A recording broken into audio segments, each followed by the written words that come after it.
friends. Welcome to another episode of the 10 Laws Podcast with East Forest.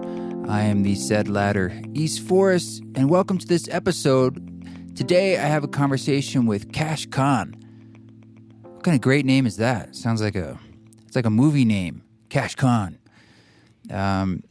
He's a pretty cool guy. He's out in Scotland, and he has started a sort of an organization that it's got a very large Facebook group, Educate, Inspire, Change.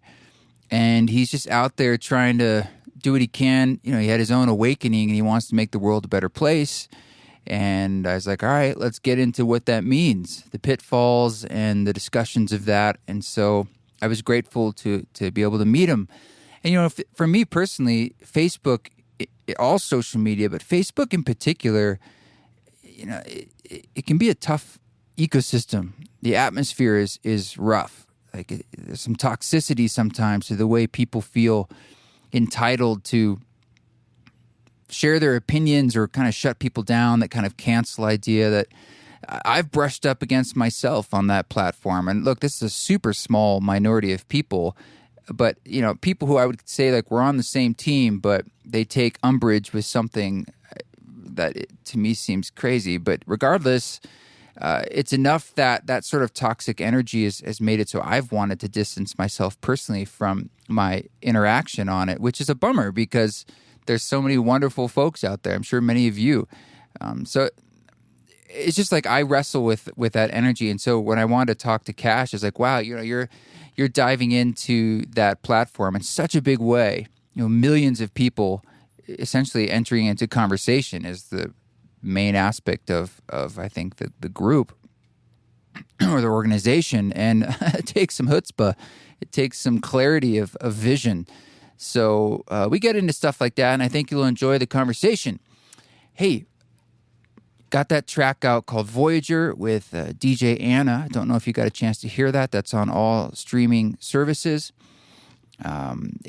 It's ambient, but Anna did the background analog synthesizer stuff, and I added the piano stuff, and we both kind of played around with mixing it. And so that track is out now. I hope you're enjoying that.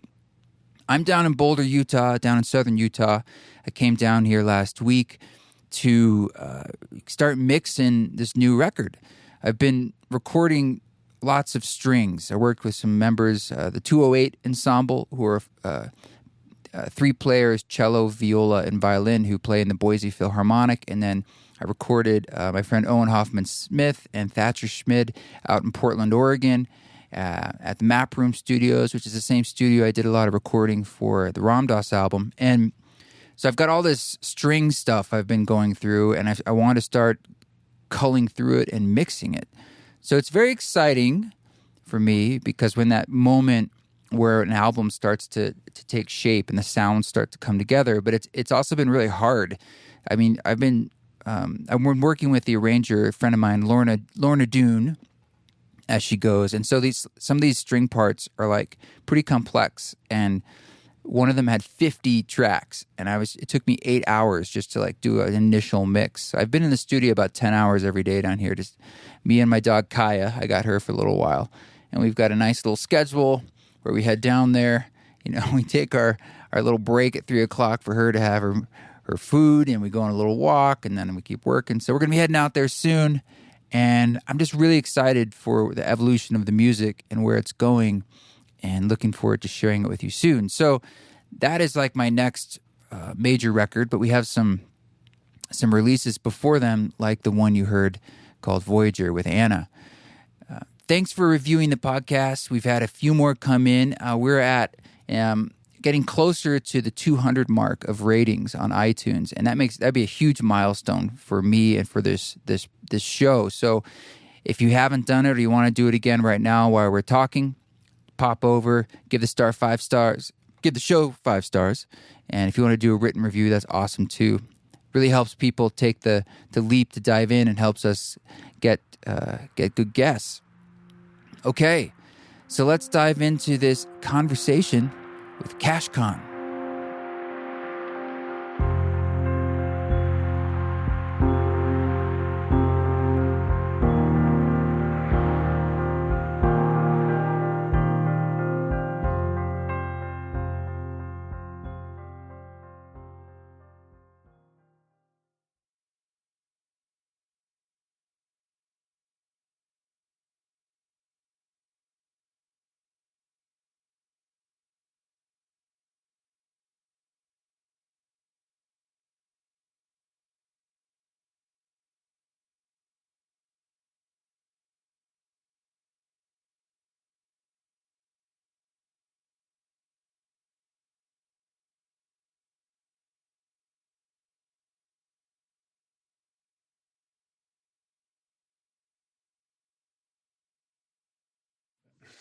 Cool. So where are you coming from right now? UK, Scotland. Scotland. Yeah. I was there a long time ago in another lifetime in a little town called Kirkcaldy. Kirkcaldy? Kirkcaldy. Yeah, I know where you are. Yeah. And I was this They all speak a bit funny there. yeah, and okay, here's a quick story about Kirkcaldy. This is like college, and I had some kind of internship or thing where I was with a British theater group, and I was supposed to be like working with them, and part of it went up there, and I was teaching like a theater class for high Mm-hmm. schoolers, and I Mm-hmm. had a list of all their names, Mm-hmm. and I'm supposed to like do a roll call, Mm-hmm. and I would say a name, and no one understood me. Yeah. And then eventually I said, well, why don't you guys say your name and I'll check it off. And it was the same thing. They said their names. I had no clue Oh dear. who was who. And That's so funny. eventually I was like, I guess we're all here. And Yeah. they thought I sounded like someone from the TV show Friends, which back then was a thing. But Yeah. anyway. That's all good, man. Yeah, they were very strange accents. They talk like how do they talk? I'm from Kirkcaldy. Like very weird accent, you know? It was thick. It was very Yeah, thick. thick. I probably couldn't pick out the differences of different Scottish accents, but that one Yeah, felt yeah. like I was in the real Scotland. So Yeah. That's an issue I've had, you know, because I have such a large American audience, and mhm. with I'm Glaswegian, and from Glasgow we talk very, very fast, and we Mhm. all automatically understand each other. So I'm getting used to talking to Americans, so I have to slow down and just kind of remember that I'm not talking to a Scottish person, you know. So it's kind of it's a good learning exercise for me. Yeah, you do. I've seen a few videos, and I was like, this guy he has a lot of ideas coming out quickly. Yeah. So maybe I didn't. That's nice to know. It's a cultural background. That's good to know.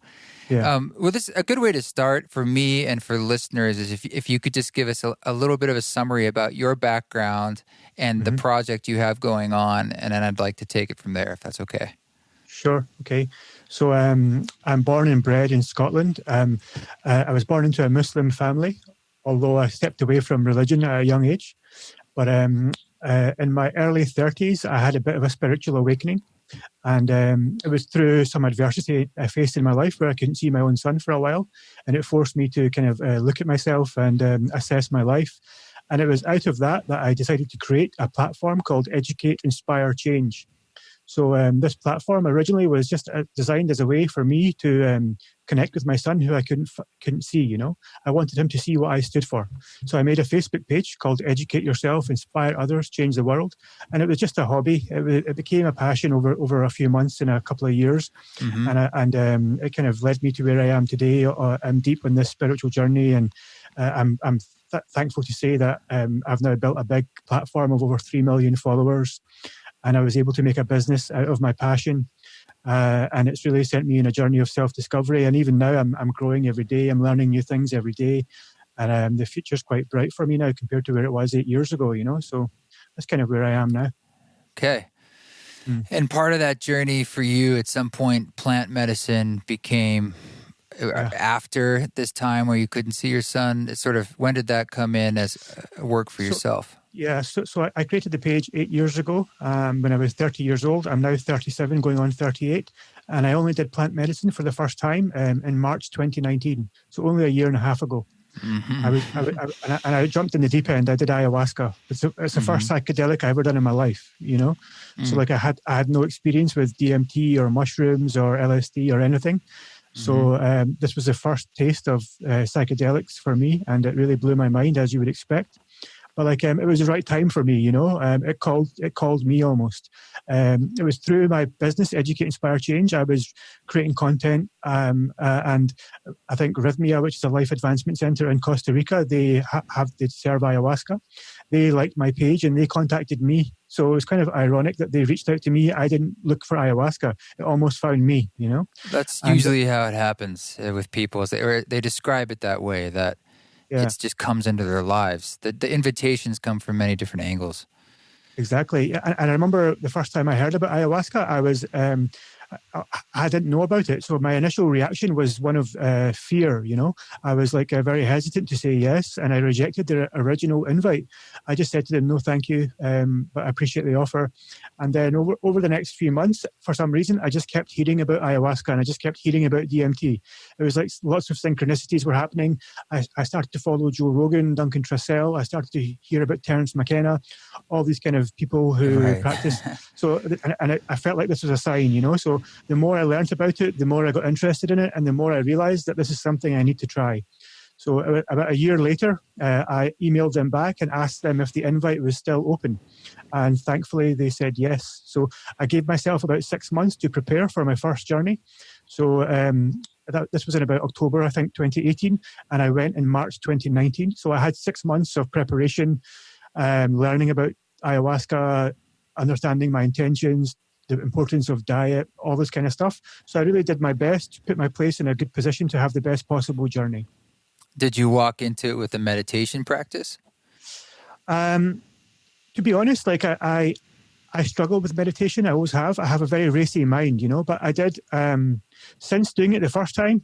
I've started to practice meditation a lot more because I understood the importance of it. So my Right. first time doing ayahuasca, I was literally tossed from one side of the room to the other. You know, I was lost, and it made me realize the importance of breathing, the importance of being calm, the importance of trusting and surrendering. So my first experience was a very rude awakening, but I since returned to Rhythmia twice. So I think in total I've done 16 ayahuasca ceremonies in the space of like 12 months. So it was a very That's a fast lot. learning. Wow. So Yeah. there's a lot. Yeah. Yeah, I've found that meditation or focusing, being able to focus your mind on one thing, and for me that's often the breath, and the breath itself is the fundamental key to the doorway into the psychedelic landscape in that space. And without it, I think I would feel very, very lost. And like you said, tossed around. And so if anyone's thinking about entering into that space, if I gave them one or two pieces of advice, the first one would be to learn a familiarity of that muscle of focusing your mind on your breath. Because when you're in that space, it's just like it's a muscle memory, and having that familiarity, it really could save you. Yeah. It Okay. really can. And I had an experience like that a few days ago, but maybe we'll get into that.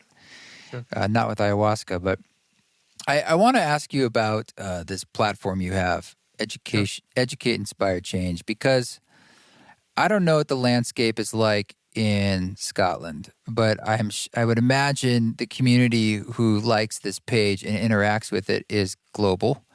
Correct. And things are pretty hot here in the States with social change, Black Lives Matter movement, and a calling forth and an arms to people to step it up and to really speak to who they are, what they're going to do, what's going on, and particularly in the wellness industry. This is an interesting time where I think we're all being asked to sharpen the blade of what we're putting out in the world.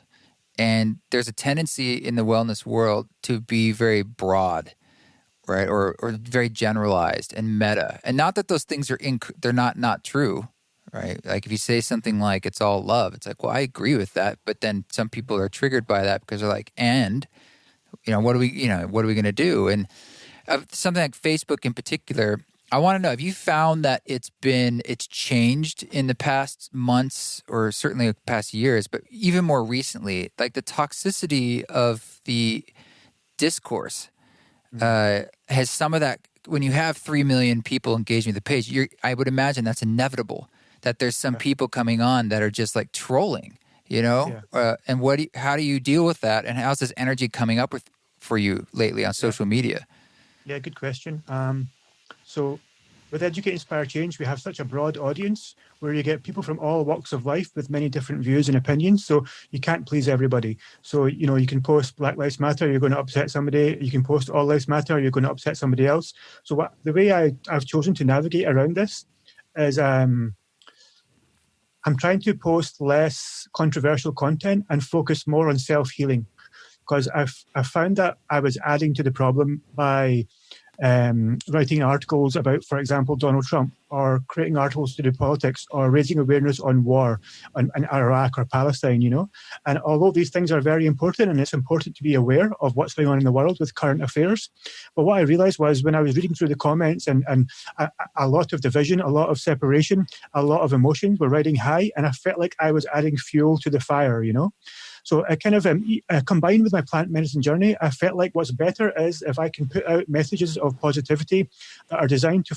encourage people to focus on their own healing. Because what I realized was it's going to be very, very hard for us to fix the world's problems. And all we're doing is almost adding fuel to the fire. So what we can do, though, is we can all focus on ourselves inwardly and try to heal ourselves. And as a result of that, people will be much better equipped to deal with the world around them. And long term, the world actually might change quicker that way. If everybody started to practice meditation or mindfulness, then we might not need to change the systems. The systems might change automatically from the inside. If people in positions of power, or more and more people practice meditation, yoga, mindfulness, eating healthy, nutrition, all this kind of stuff, then hopefully that in the coming generations, the children that are young now, when they grow up, they will be much better equipped to lead the world. Because right now, all our leaders, they didn't have mindfulness in their life when they were children. They didn't have these messages of truth regarding nutrition or yoga or meditation or even plant medicine. None of this was taught to them, or very few of them, Whereas now we're in a very fortunate position to have all this knowledge. We're inundated with knowledge about meditation, the benefits of yoga, the benefits of plant diets, plant medicine, healthy living. It's such a big part of life now. And so my focus is, I think if I can get these messages under enough people, then hopefully within a generation, when my kids are grown up, we won't have all these problems to deal with. They should hopefully fix themselves from the inside, So that's kind of been the direction I'm going in now, where I'm trying to focus more on healing modalities, plant medicine, talking about mindfulness, yoga, meditation, how to deal with stress, how to handle situations better, focusing on solutions more rather than problems. This is kind of where I'm going with Educate Inspire Change. I've heard the author Graham Hancock say that a presidential candidate should have to do ayahuasca 12 times or something. It's like a personal initiation into the soul in order to be able to lead other souls. Or I've thought about if someone is a psychedelic therapist or counselor who hasn't entered into that space at a particular depth with the medicine they're administering, they're at a disadvantage. It's sort of like you have to know what you're asking people to enter into. But one of the problems, or I'm just saying this to have a conversation about what this is. I'm not necessarily criticizing you. Is the memes that are put out on social media?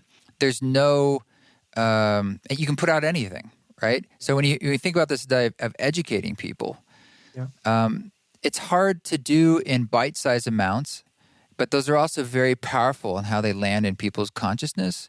And then on social media, it sort of feels like Facebook in particular is built on this ability for any information, anything, right? And that sort of seems to create more polarization. It seems to feed in some kind of part of our psychology that it creates more division. And what we need is inclusiveness and unity and common ground.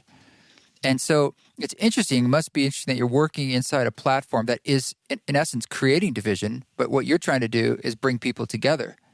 And are people allowed to put what they want on the page, or how does that work? Are they just commenting, engaging in discourse? Yeah, well, I have a Facebook page, which is the biggest platform. So I am in charge of all the content that gets put out on that page. Right. But we also have a group, which is a smaller part of that page. So you can join the group. And in that group, there are certain rules and guidelines, but people are allowed to post their own content, their own questions there, And that can often get quite heated. And there's always people reporting comments. There's always people reporting posts because they don't agree with it. So we just try to monitor it with admins, and with creating some very rough guidelines like, no hate speech. We try to limit political posts. We try to no curse words, all this kind of stuff. Just try to keep it friendly as possible.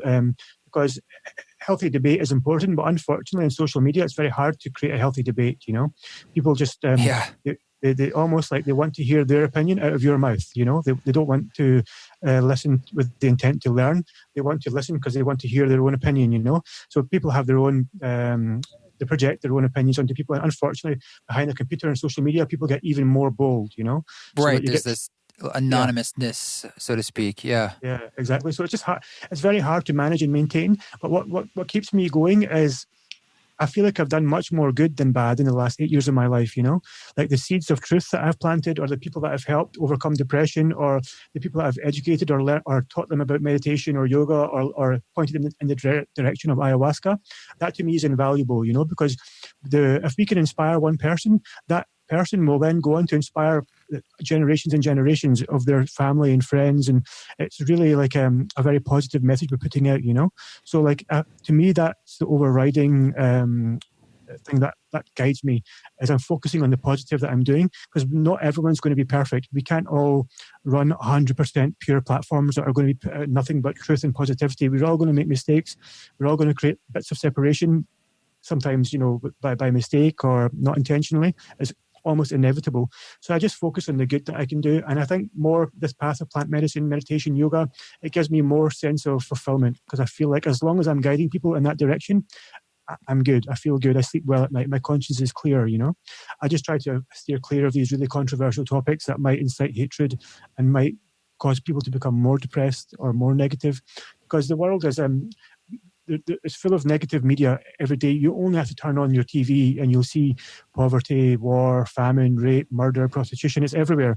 So we have enough of that already, So what I'm trying to do is I'm just trying to tell people that we're actually living in one of the best times ever, That if you think about it in terms of crime and health and knowledge and technology and all this stuff, people are living longer, people are living healthier, less child deaths. We're actually living in a very good time in comparison to history, this is a great time to be alive, and also a very important time to be alive, because what we do today, we have such a large population, and we have the internet as well, where something that me and you do can influence potentially millions of people in a positive way.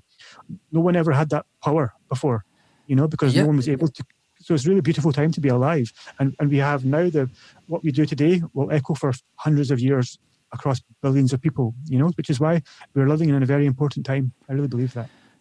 I agree it's an important time.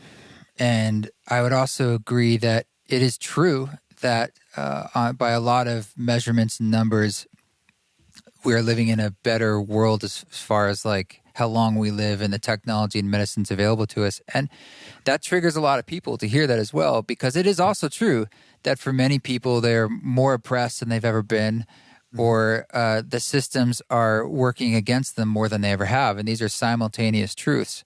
And I think that's part of the social and cultural movements that are happening, is that it's like we don't want to get our eye off the ball of the change that is occurring, that has been occurring. It almost feels like a particular fuse was lit in 2008 when the financial collapse happened, and we almost went off the brink there. And Occupy Wall Street happened in the U.S. and other places too. And that's when we really we put our fingers in the dam and held it back. And I feel like we're now at another stage of that. And COVID really pushed it all right to the edge and brought a lot of the problems that we have in the world right to the surface, right in front of our faces. Yeah. And these are problems a lot of us have known about, but now they're just so obvious. Like here in the States, we're having, there's food shortages and people who never had these sorts of issues in their lives, and gaps in our social structures about how we care and support for one another, or our medical system, and so forth and so on, and economic disparities and racial disparities that have been brewing, at least in our country, or around the world, but here for hundreds, what the country was founded on. And these things need to be looked at, and no one has the answer on how that change is midwifed. Like the change is happening, but how do we actually help it? Versus how are we mollifying it not really happening? And I don't have the answer to that. I think about things like in South Africa, the sort of tribunals they'd have about truth and reconciliation, where it had a lot to do with listening and expressing, and versus just hanging someone, right? Versus just like we're going to kill them. And that was like, how do we heal trauma? Because that's essentially what's happening, is a large and personal process of trauma and grief. Yeah, it's interesting because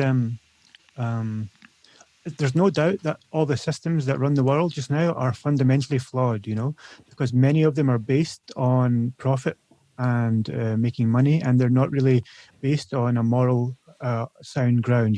Like the prison system is a good example. In America, it's a lot of it's privately owned, and the more cells they have full, the more money they make. Which is just fundamentally flawed. And even the prison system itself, the whole concept behind it is flawed. It's proven, I believe, I can't cite specific scientific research, but it's proven that people become worse when they go to prison. They reoffend more. Yes.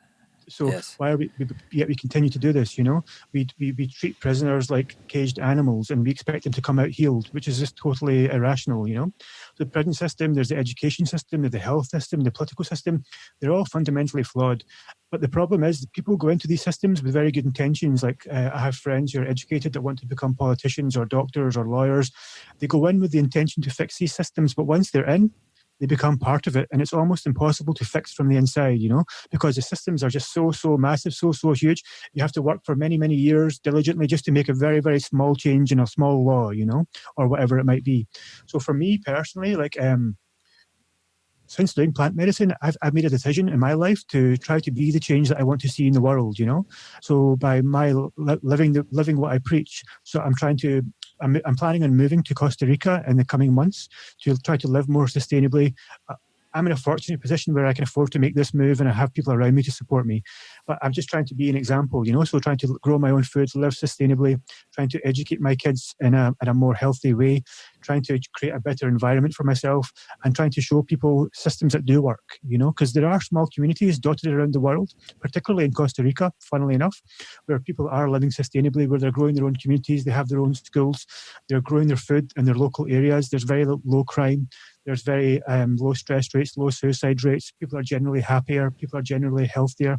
So there are examples around the world in these blue zones, these pockets of the world where people are living quite harmoniously, And I think what we need to do is we need to learn from them and try to implement them as much as we can in our local areas, So it isn't an answer, but it's one solution, Sure. It's one way to show people how we can live. Well, I definitely I could agree that the best way to teach is by living an example, more than anything you can say. I think Terrence McKenna, you mentioned him. He had a line about like, how do you be an advocate for psychedelic work? And he's like, by making your life so exemplary that other people are essentially like, what special sauce are you drinking? And you're like, oh, funny you ask. Not that psychedelics are a panacea to change. They're not. They're just a very powerful tool that can show you things very, very quickly in a very, very powerful way. And then you have to go make whatever changes you choose to make in your life. It's always going to be something from the inside out that you have to essentially choose to do. And that's how change happens on larger scales, is there's a motivating force that's large enough to have people to do it from the bottom up. But you brought up this idea of when sort of profit or capitalism, when it comes into the mechanism, how that can screw things up. And people go inside these systems with good intentions and they get sort of eaten up by the system itself. And this is happening to some degree in the psychedelic scene because very quickly there's lots and lots of conferences popping up and books and all sorts of ways that it's becoming profitable. And there's a lot of interest in it, and there's a lot of hunger. That's it, And is that something that you're facing with your platform, or that you're thinking about or coming up against as a potentiality for the problems of when money comes into this psychedelic healing? Actually, yeah, because the retreat that invited me first to do ayahuasca isn't your average retreat.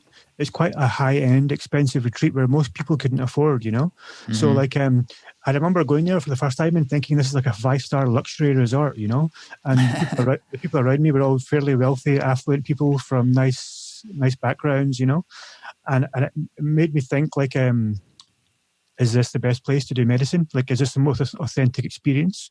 But what I realized was, let's say I was to go on holiday somewhere else, like Vegas or wherever. I'd pay like a couple of $1,000s for a week in Vegas. So why shouldn't I pay that for here? So there's almost room for there's room for money in psychedelics as long as it's done with the right intentions. Like, why shouldn't a retreat make profit and grow and maybe franchise and maybe become bigger. I understand like the it's been done for thousands and thousands of years in tribals and in tribal communities, so they've kept it very small and in tune with nature, which is great. But like I feel like with the world, we're adapting and moving very, very fast. The internet is booming, the world becoming much, much smaller, and it's almost inevitable that psychedelics are going to become a big part of society. They already are, yeah. So like this retreat, for example, in Costa Rica, it's called Rhythmia. So they facilitate to people that can afford to go to a nice fancy retreat in Costa Rica, that eat very well and they do yoga and meditation and have all these things. But like there's people that have went there that would never go anywhere else, you know. So that place serves its purpose, you know. And I believe that the experiences that people have had there have changed. It's changed my life. It's changed other people's lives. So that made me think twice about money and psychedelics and should people make profit from ayahuasca, you know. And I did question this for quite some time, but I came to the conclusion that like it's going to happen whether we like it or not. So we can either fight it or we can try to work with it and help it. So I want to help Rhythmia become you know, a place where integration is a big part of the ceremony, where they be as authentic as possible, because otherwise we're just resisting and we're going to make it worse. Do you understand? So Well, like, I think the idea would be that, like you said, it's if they're going to make a lot of money at it, how could that not corrupt them in the long term? I'm not saying there Yeah. shouldn't be a place for rich people to do psychedelics. I think the argument is more, where's the relevancy for the people who don't have money? Like, how do we make that work relevant to people who can't pay for it? Yeah. And then to your point, how do they guard against themselves getting lost in the money? Yeah, that's a very good question. I mean, it's hard to say. I would say like or these kind of retreats, obviously the people that are administering the medicine should play a big part in how the place is run. So you would like to hire people that have experience working with ayahuasca, whether it's shamans that have a lineage, and I would hope that those people would have a big say in how the place is run, you know, and the way people are introduced to the medicine, the respect they have to give to it, the intentions used around it, and also the integration, because we're dealing with a very powerful spiritual plant here that has a consciousness of its own, yeah, and I feel that the trust that people have. Like when I've been to any ayahuasca retreat, there's an immense trust that we give to the shamans and the people facilitating that event, you know? Yeah. So I'm trusting them and there's a feeling of trust amongst the people that are there together. And so far, I haven't, like, you're always going to get bad stories. You're always going to get people being corrupted by money or people that are even using ayahuasca with bad intentions. You're always going to get a few bad apples, you know. But so far, on the whole, I've had like very, very positive experiences everywhere I've went, and so have the people that have been there with me, you know. So I'm just having faith in humanity and having faith in the people that are running these retreats. And you have to have faith, you know, because if you go in with a pessimistic idea and not so much trust, it will affect your journey and it will affect your experience, you know. So like I chose to trust where I was going. I chose to trust my instinct, my guts, and it served me right. I know some people that have had bad experiences, and on the whole, there tend to be people that are always questioning everything, you know. They're always wondering what's the background of the shaman, why are they doing this, why are they making money, and they tend to ruin their own experience, you know. Like it's important to do your research. It's important to take advice and to go places that have been recommended by people that you know and trust. But like we have to have an element of trust, I think, you know. So like the people at that retreat, they do make money, they do make profit, and I'm just kind of trusting that what they're doing is a good thing. They're helping humanity. They're taking in almost 100 people every week doing ayahuasca, you know. So that alone has to have some real good purpose in the planet. Those people that are leaving, like I left and I became a better person. I became a healthier person. My kids benefited, my friends benefited, my business benefited. So I'm just one example of thousands. So I'm just clinging on to that hope, you know. I'm an optimist though, so like I've always been an optimist, you know. So even I look for the good in people, even when they're doing bad, you know. I always try to look for the good. Well, you're right that you have to trust in the sense that you don't have a choice. Once you drink the medicine, you are now in a place of vulnerability with the person leading it that is it is unbelievably vulnerable, and that's why I believe you have to bring in some discernment, because what I've witnessed in the stories I've heard is that this is a millennia old medicine and practice that now is suddenly this influx of money and cash. You get some people who they are not, their intentions are a little not so clear. Like, and I've heard, you know, there's sexual abuse that can happen because you're in that vulnerable state. There's shamans that are drunks that are not maybe really walking their walk. There's a lot of that. And then there's people who are just amazing, and the integrity they have is crystal clear. So because it's in another country typically, or you're doing something very underground, it is really important that you're talking to people, hopefully who have firsthand accounts of working with these communities, because you are so vulnerable.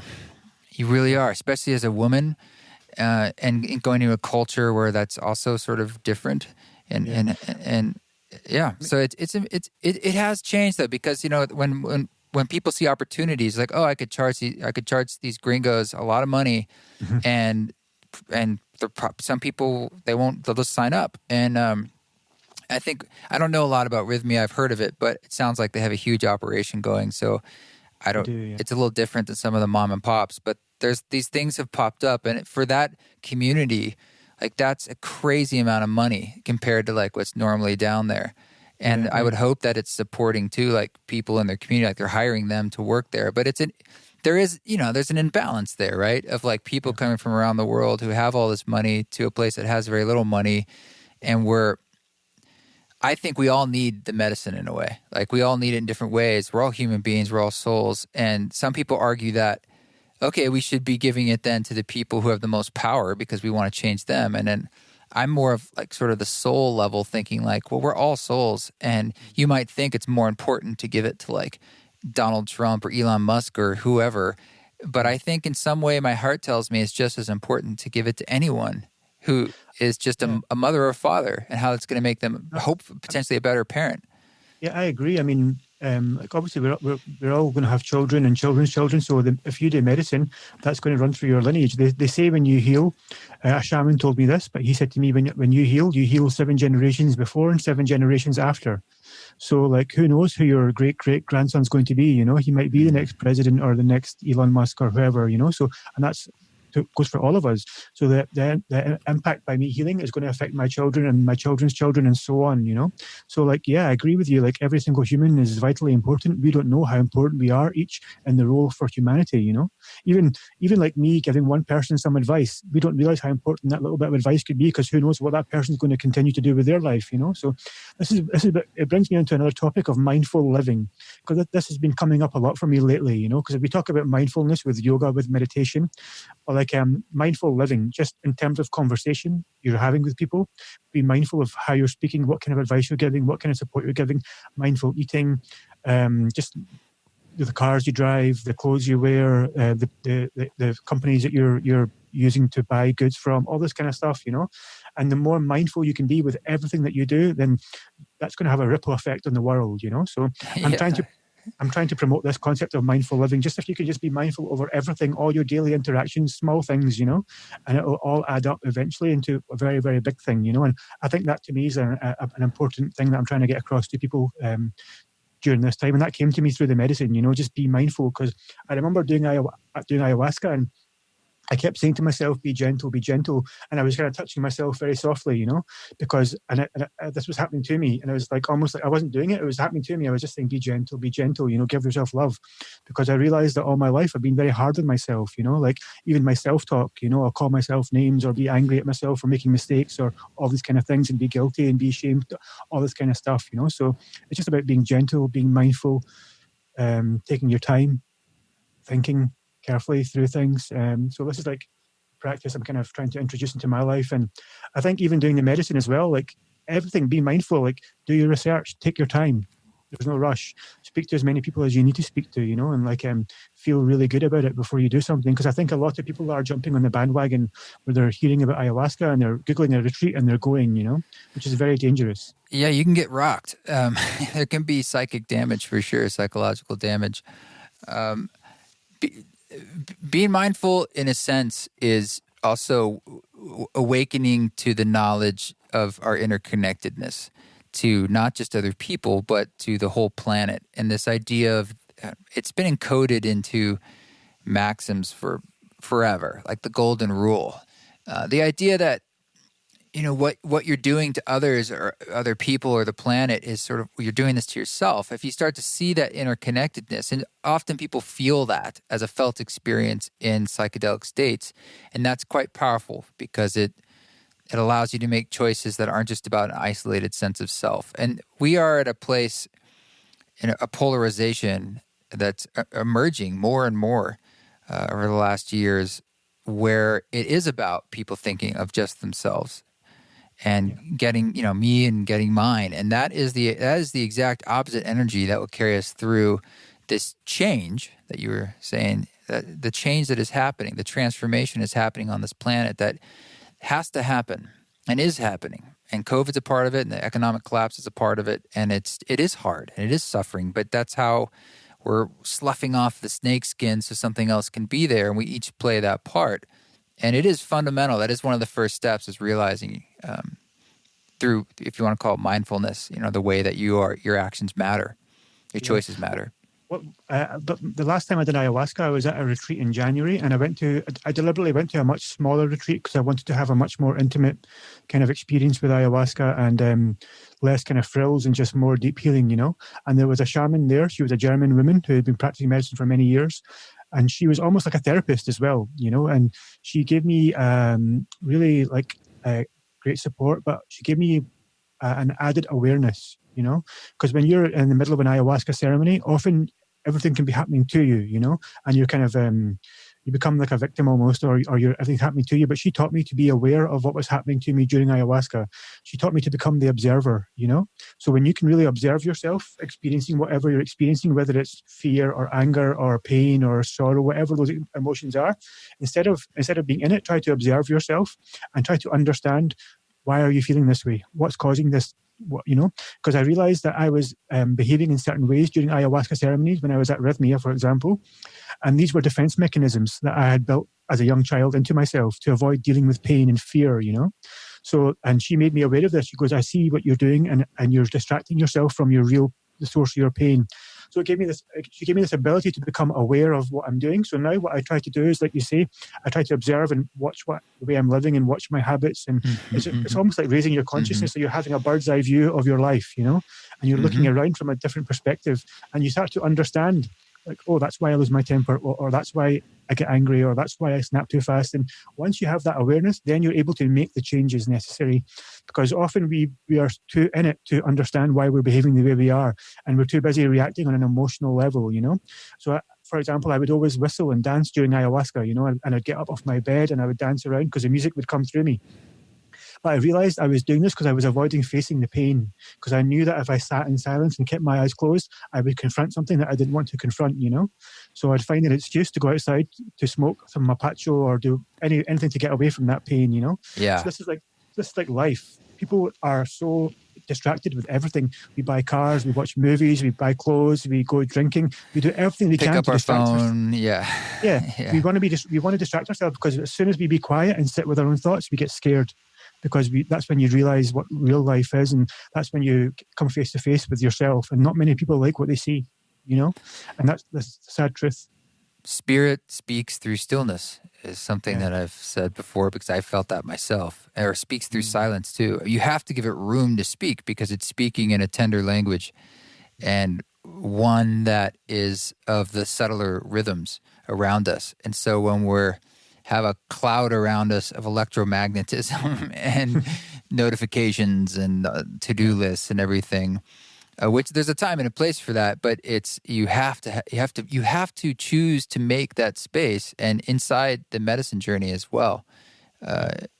Typically, I mean, when I went down to work with ayahuasca, I worked with a couple Peruvian shamans in the States for my first initiations in 2008. And super powerful, they were very traditional shamans.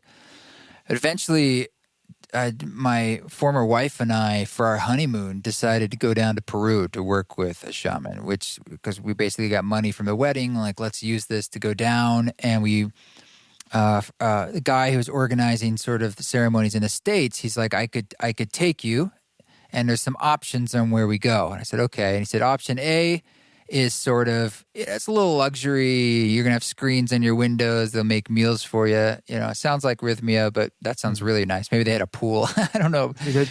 Yeah. But option B is I take you to the guy who's quite old, and he's probably the teacher of a lot of these shamans. He's like the original shaman. and it's very bare bones. You'll be sleeping in a tombo on like some wood slats, and that's it. And we'll be eating like rice or plantains, and that's it.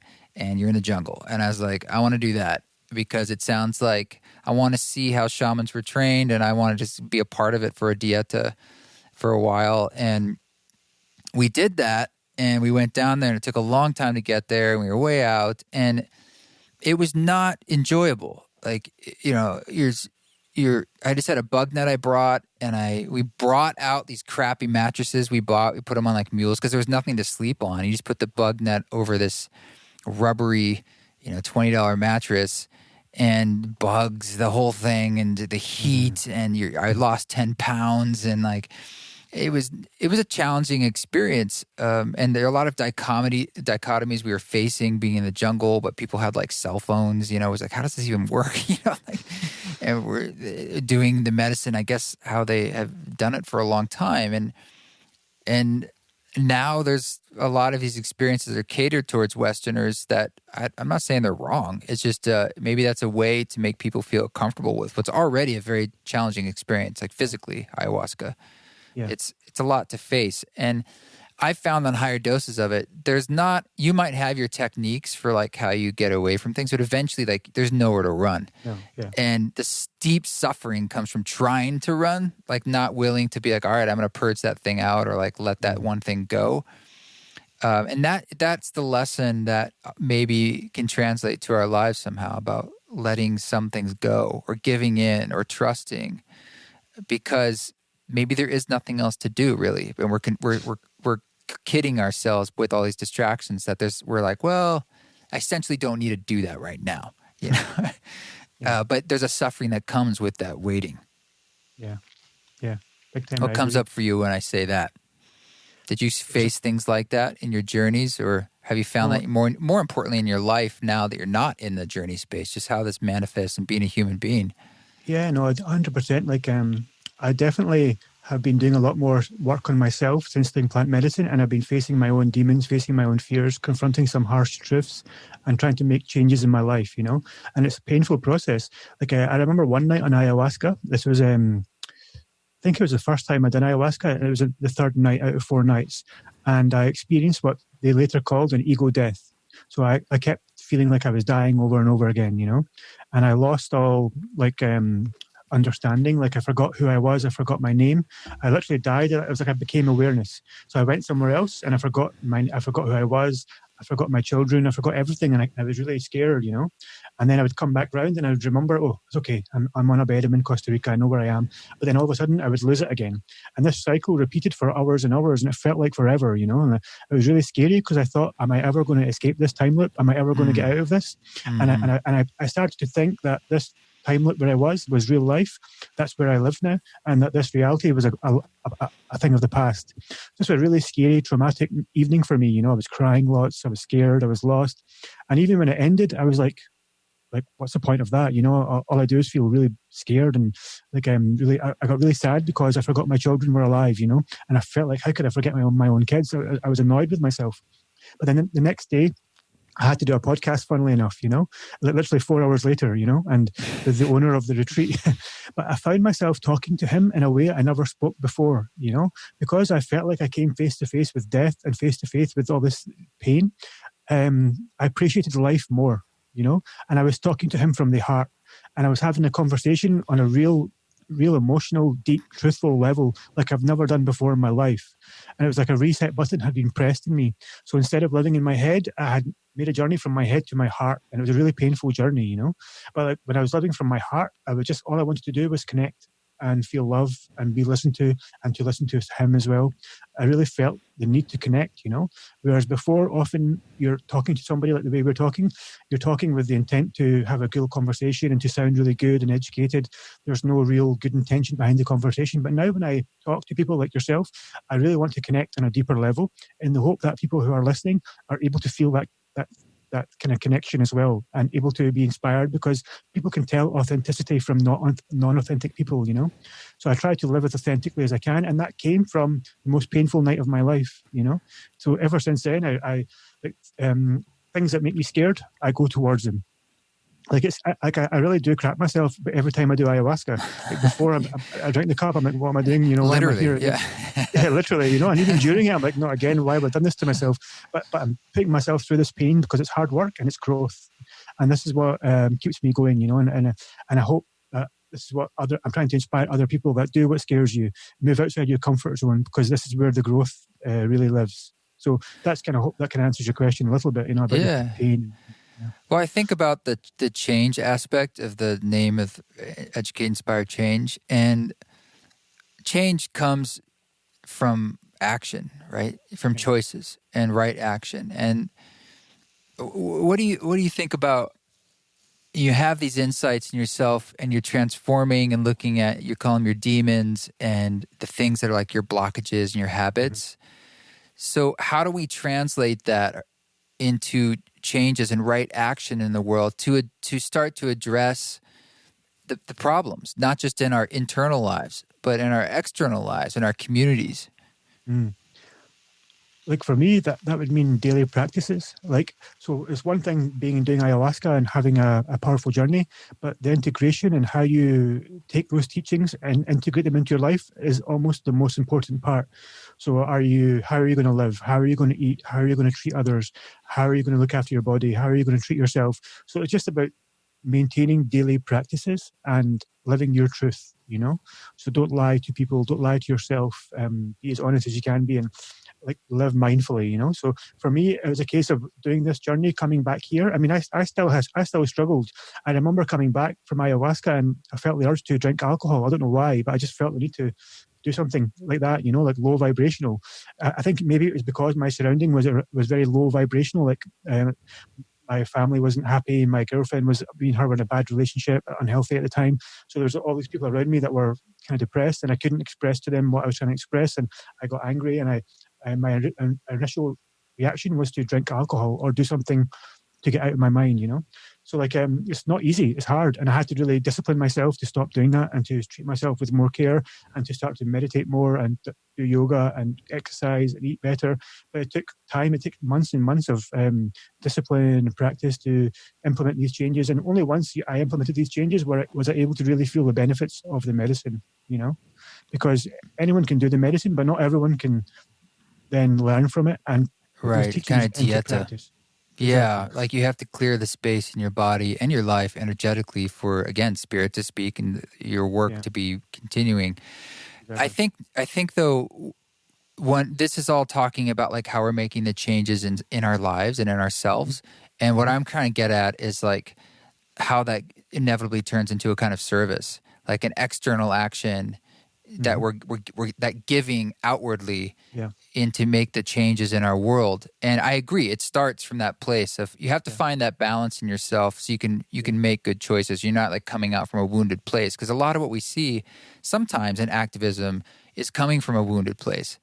And so it's sort of, I think you said this at the beginning, it's kind of like fire breeding fire in a way.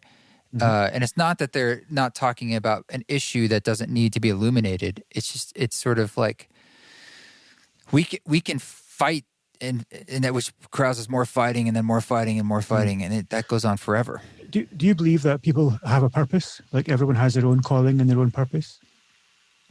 Yeah, I don't know. I think I wouldn't make it too simplistic, but yes, in a sense, like I believe we have destiny, but I also believe we have choice at the same time, Yeah. which is So a like, paradox. yeah, exactly. But like, so when I went to do ayahuasca the second time, I returned after a few months, and I remember my intentions were to find my purpose. I wanted to understand why I was here, and Yes. it helped to give me. I had such really profound experiences that it showed me why I was here. And it was ironic because I was told I was here to change the world, and it was ironic that I have a business called Educate, Inspire, Change. So this was almost the birth of my own podcast, because I thought I need to be a voice, I need to speak my truth. So I created my own podcast. I then decided I wanted to film my journeys because I felt like what inspired me the most in the past, and compelling films or compelling documentaries really planted seeds in my head that made me want to research and grow. So I thought, if I can document these journeys, if I can try to show people what's out there through film so they can be inspired to do their own healing, So then I started to make my own documentaries. So, and it cost me a lot of money I'm still in the middle of this process. And the intention is not to make money from these documentaries. The intention is to create change. So what I did was I found my own purpose. I found my own calling. I thought this is what satisfies me. This is what makes me feel like I'm serving my purpose, and it's in service to others. And I found that path, and I'm really grateful to have found it, because every day I wake up, thirsty to work. I wake up grateful to be alive, and I think a lot of that is because I feel like I'm living at my purpose, I'm living at my path.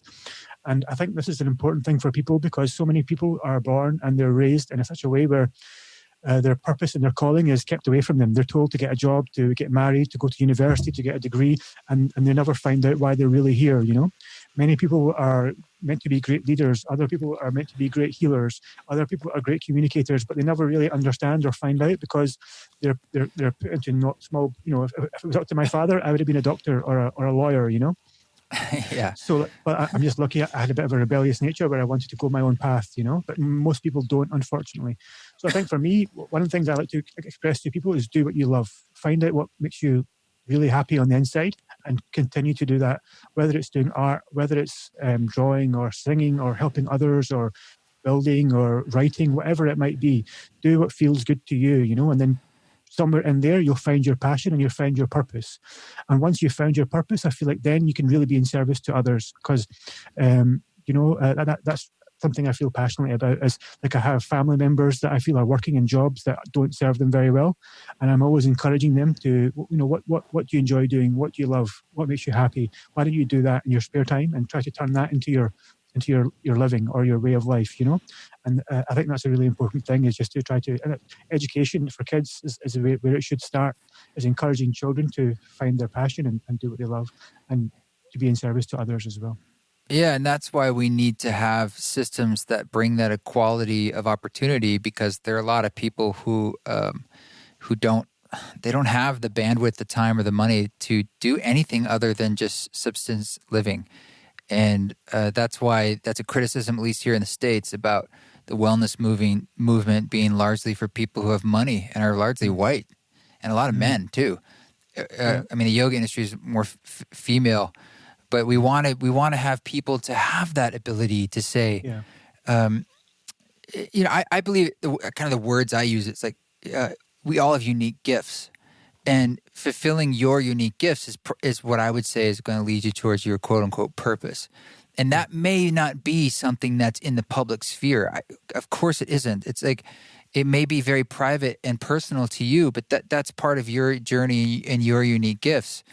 And my work I have a public side of it with like what I'm doing here and my music, but it also is mostly private and personal. Like the work I have to do here in the home with my partner and stepkids, it's like that's some of the stuff I face the most that no one sees, but it is a lot of my work, and my growth is learning how to be in that space. And it feels as potent as like if I give a concert to a few thousand people. They're just very, spirit doesn't work on that linear scale. Yeah, I did a. Have you done a boga? I have not worked with a boga, but I'm familiar with that medicine. Yeah, I'm a bit afraid of that. Yeah, I don't have. I also don't have a particular purpose where I know it has a lot to do with addiction for a lot of people. Yeah, so I felt called to iboga. Like when I was doing ayahuasca, I was told to do iboga. So oh boy. And then, funnily enough, someone from a retreat out of the blue randomly emailed me who happened to own an iboga retreat, and he invited me to come. And so he's like, "It's in my room. It's right here. No problem. Let's do it." And there it is. It's just crazy, like how I was told to do iboga, and then someone invites me to iboga. It's just crazy. So I had to go. Anyway, when I was doing iboga, one of the realizations I felt was like I was born Muslim, yeah, but then I moved away from religion. I didn't become quite atheist, but I was just vaguely spiritual, I believed in something, but I didn't know what to call it.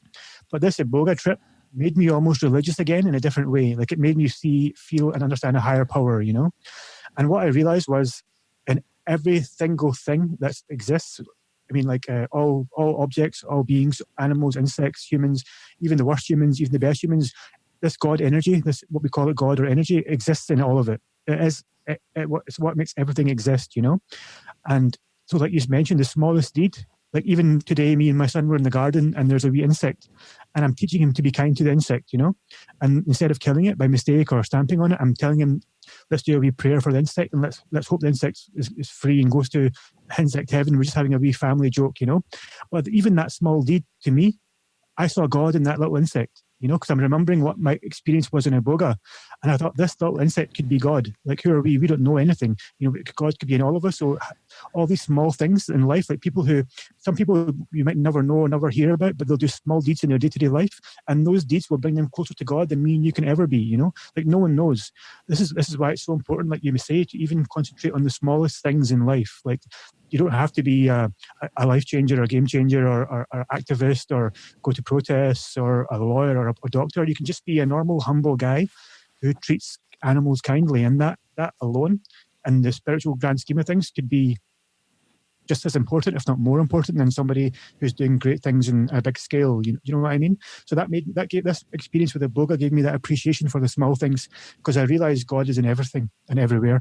And I remember as a child, I used to do something as a child, because when children are really innocent, we are living our true selves. And when I was a child, I used to always look for really old, unused, inanimate objects. And I used to feel like they were left out. Like, why is no one paying attention to that old teddy bear? It's been gathering dust for years. So as a child, my instinct would be to go to that teddy bear and give him some love, because no one ever looked at it. Or even something silly like a wee inanimate object anywhere, because I think no one's ever going to come here and look at that object. It's just a bit of trash, And it made me think, God, that's maybe I knew something as a child that I'm now learning as an adult, that we need to pay attention to all these small things. That's probably true a lot. As kids, we know a lot more that we're just trying to relearn by taking layers off. Yeah. I mean, from an animistic view that all things are alive and all things are imbued with God, which seems, I can vibe with that for sure. Yeah. There's just no escape. There's no other. It's all one thing. And so you're always inside it. You can't not be. That's where this idea comes from, you can't be lost. But it also means not just the small actions matter, which they matter, but all action matters. And it matters to do your part to try and right the wrongs that you see around you, because it's all it. We're it, you, it, us, I am. So it is complicated. It is. We're in a very complex, socially dynamic world. And so we have to navigate this space that's why we have conversations and we try this, because we're all just trying to navigate something that's incredibly dynamic. It's constantly shifting and changing with billions of people and trillions of bits of life. It's crazy. Yeah.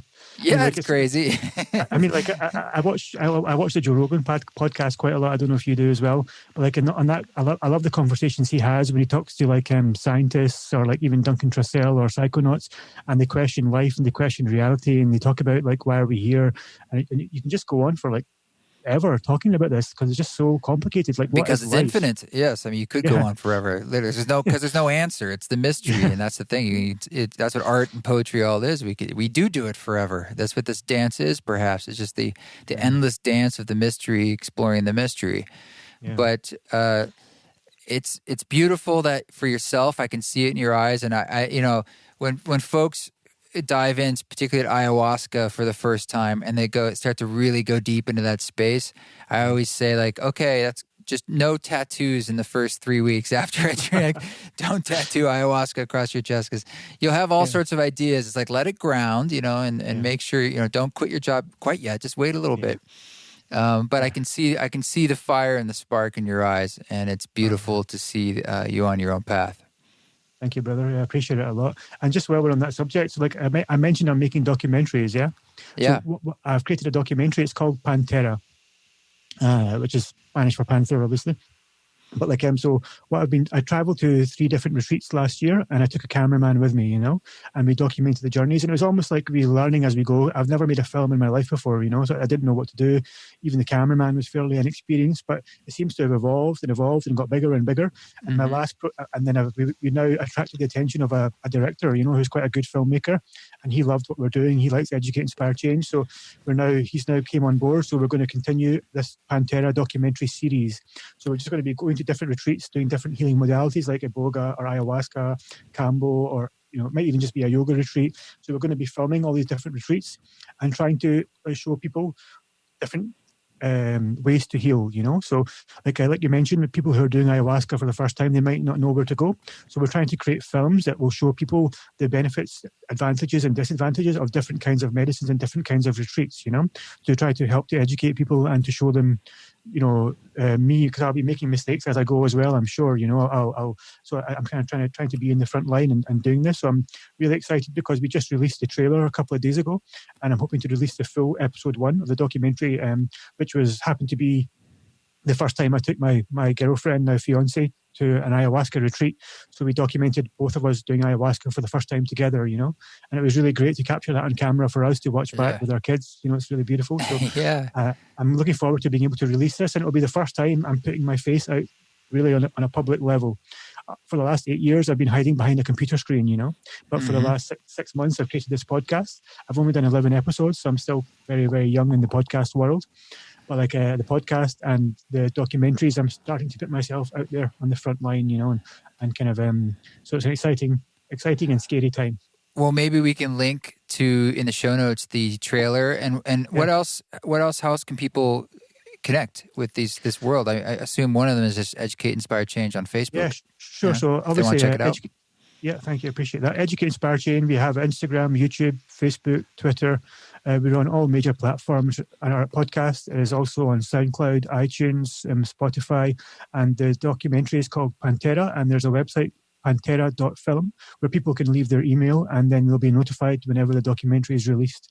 And it's going to be an ongoing documentary series. So there'll be many more episodes to come in the future, So looking forward to releasing them as well.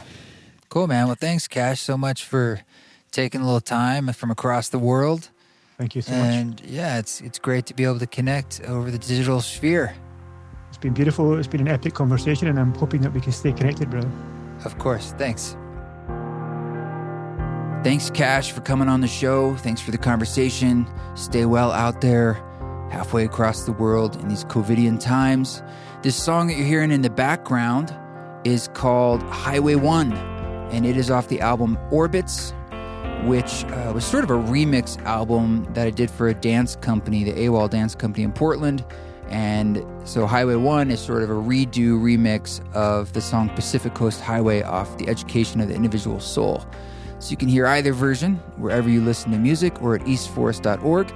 We sent out a newsletter last week, I believe, and if you didn't get that, you should definitely get on the East Forest newsletter because I don't send them that often, but they're often things that are worth hearing about, and that's kind of the primary way besides Instagram or social media, Facebook.